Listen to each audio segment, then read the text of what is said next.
Quand tu comprends l'évangile, tu commences à comprendre que si tu vas dans un lieu, ça doit être pour chercher une personne. Tu dois aller chercher la lumière du monde. Quand tu te connectes à des directs live comme ce que tu es en train de faire, si tu n'entends pas la parole, si on ne te parle pas de Christ, si même les miracles qui sont faits ne poussent pas les gens à chercher Jésus, ce n'est pas la peine de te fatiguer. Tout ce qu'un enfant de Dieu cherche, ça doit être pour trouver Christ. Et quand tu as réellement trouvé Christ, ça se voit. On n'a pas besoin de dire. Toutes les fois, quand on te demande, je suis catholique, faut te taire un peu. Ton comportement va montrer que tu es né de nouveau. Je suis évangélique. Mais le dimanche matin, en allant à ta communauté évangélique, tu prends un taxi et tu insultes le chauffeur de taxi parce qu'il t'a bousculé un peu. Tu es dans un car de transport, dans un métro. Quelqu'un vient s'asseoir à côté de toi. La personne n'a pas fait exprès, t'a touché un peu, tu es fâché.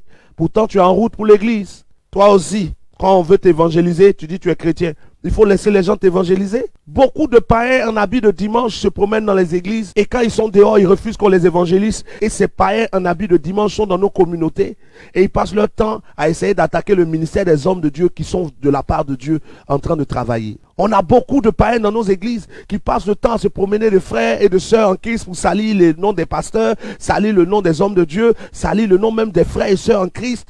Des païens habillés en habit d'agneau, des lions en bas avec habit d'agneau, des lions avec habit d'agneau, des démons avec visage d'ange qui sont dans les communautés. Quand ils vous voient, ils ont du respect pour vous. Oh, homme de Dieu, oh, homme de Dieu, ton ministère, vraiment, je prie pour toi. Pourtant, ils n'ont jamais prié pour vous. Arrêtez de vous tromper vous-même. Moi, par exemple, quelqu'un m'a demandé, plusieurs m'ont demandé, prophète, comment tu fais pour manifester une telle puissance? Je ne manifeste pas une puissance, c'est Dieu qui la manifeste. NB, nota bene.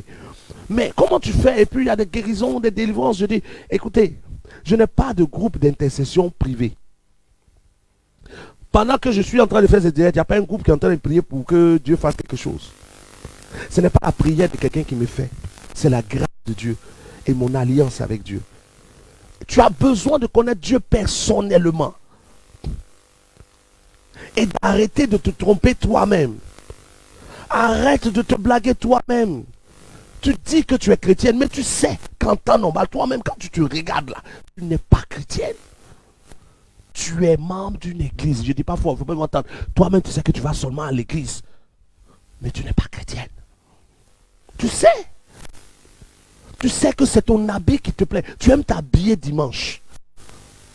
Quand le culte commence, tu rentres et puis on entend tes pieds. La star vient d'arriver. Ceux qui sont convertis ne peuvent pas arriver en retard dans les cultes. Quelqu'un qui est converti, quand on dit le culte va commencer à 7 heures, il est pressé. Je suis dans la joie. Je suis pressé. Ils sont pressés d'aller dans la présence de Dieu. Mais le païen, la païenne, le faux converti, la fausse convertie, elle est en train de fouiller dans sa garde-robe de 7 heures à 8 heures pendant que le culte commence à 9 heures. Après, elle va trouver pantalon vert, le haut rouge. Non, ça ne va pas ensemble. Bon, attends. Et si elle fait pantalon vert et puis haut blanc? Non, ça, si je fais comme ça, non. Je vais faire plutôt pantalon vert et puis haut noir. Voilà, là, comme ça, je mets une chaussure noire. Et puis, je prends mon sac rouge noir. Non, non, c'est fait rouge, noir, vert, ça ne va pas aller ensemble. Pendant que celui qui est né de nouveau, celle qui est née de nouveau, a commencé à prier chez elle, à adorer Dieu chez elle, parce qu'elle s'en va dans la présence des saints, elle va dans l'assemblée des saints, elle commence déjà elle-même à adorer Dieu. La mauvaise convertie, le mauvais converti est en train de faire un calcul sur ses habits. La mauvaise convertie, le mauvais converti, le faux chrétien, la fausse chrétienne, le demi-converti, le pas totalement converti, le à peu près, il est en train de chercher la chaussure qu'il doit porter et il est en train de comparer les chaussures jusqu'à ce que le culte qui commence à 9 heures commence. Et c'est là qu'il arrive. C'est là qu'elle arrive. Elle arrive en retard. Il arrive en retard. Et il rentre dans le temple, le roi des hommes. Pendant que le culte a déjà commencé et le roi des rois et le Seigneur des seigneurs était déjà là. Et beaucoup sont comme ça. Et tu es étonné. C'est toi qui envoies des messages. Je reçois des messages du monde entier. Prophète, j'ai une situation bloquée. Prophète, j'ai un problème. Prophète, j'ai vu que Dieu t'a utilisé pour ressusciter des morts. Prophète, j'ai vu que Dieu t'a utilisé pour tant. On m'a donné le témoignage. J'ai vu une femme qui m'a dit que c'est grâce à toi qu'elle est vivante. C'est pas grâce à moi, NB, c'est grâce à mon Dieu. Hein? Nota bene. Prophète, j'ai vu ceci, j'ai vu cela. Aide-moi, aide-moi, je souffre. Mais tu vas toujours souffrir. Tant que la lumière du monde ne brille pas dans ta vie. Jésus a ressuscité Lazare. En 2020, là, il y a tombeau de Lazare. Ça veut dire que, autant Jésus a ressuscité Lazare, Lazare est venu sortir de la mort. Mais Lazare est où aujourd'hui? Il est mort encore. On peut prier pour toi aujourd'hui. La situation s'arrange. Après, la situation revient. On prie pour toi, tu es guéri. Après, les démons t'attaquent encore. Mais si moi, je prie pour toi, la lumière arrive chez toi. Mais la lumière qui arrive chez toi, tu dois la conserver.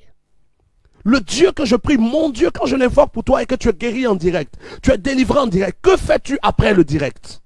Est-ce que tu t'attaches à mon Dieu? Combien qui ont été guéris? Combien?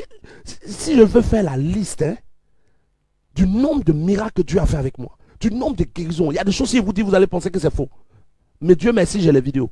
Mais combien qui après envoient un message pour dire, homme de Dieu, après ce que ton Dieu a fait pour moi, que dois-je faire pour le suivre? Comment conserver ce Jésus dans ma vie? Elle est malade, elle vient de guérir, elle t'envoie un message. Maintenant que je suis guéri, homme de Dieu, je veux un travail. Dès que tu déclares, elle a le travail, elle dit, maintenant que j'ai un travail, je veux comme enceinte. Dès qu'elle a l'enfant, elle dit, maintenant qu'il a l'enfant, j'ai eu garçon, je veux maintenant fille. Mais toi, ton travail, ton enfant, garçon et fille et ta santé, un jour, tu vas mourir et tu vas rendre compte que l'enfant, le garçon, la fille n'ont pas pu te sauver. Combien maintiennent cette gloire? La lumière brille dans les ténèbres, mais les ténèbres ne peuvent la retenir. Ça veut dire quoi? Lorsque la gloire de Dieu vient te guérir, Dieu ne te guérit pas pour que tu sois contente, que tu ouvres tes dents pour être contente et rire quelque part. Dieu ne te guérit pas pour que tu prennes tes pieds malades qui ont été guéris pour marcher, aller chercher les garçons partout, partout, partout. Dieu ne te guérit pas pour que tu prennes, et Dieu ne te donne pas l'argent pour que tu deviennes cet homme-là qui, maintenant que Dieu m'a donné l'argent, j'appelle celle-là, je vais te donner 2 millions et puis je vais coucher avec toi. Toi, je vais te donner une voiture. Mais ce que Dieu te donne, il te le donne pour que tu te rapproches de lui. Dieu ne te donne pas ces choses pour que tu les utilises pour t'éloigner de lui. Combien conservent la lumière?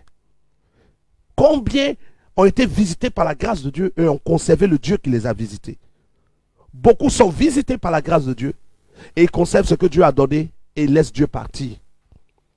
Beaucoup sont visités par la grâce de Dieu, mais ils ne conservent pas le Dieu qui les a visités, mais ils conservent ce que Dieu leur a donné. Les catholiques, à 100% iront à l'enfer. Les évangéliques, à 100% iront à l'enfer. Méthodistes, Assemblée de Dieu, baptistes, arche, quoi, vase d'honneur, vase de terre, vase de tout ce que vous voulez, famille de gloire, famille, porte tous les noms que tu veux. Fais-toi appeler la lumière glorieuse du roi des rois. Mais change ton nom. Mais si tu n'es pas identifié à Jésus et que c'est à une communauté, tu vas aller à l'enfer. Jésus n'a pas prêché l'église catholique. Jésus n'a pas prêché l'église méthodiste. Jésus a prêché le royaume des cieux. Si tu n'arrêtes pas de te tromper toi-même, la vérité finira par te montrer que tu te trompais toi-même.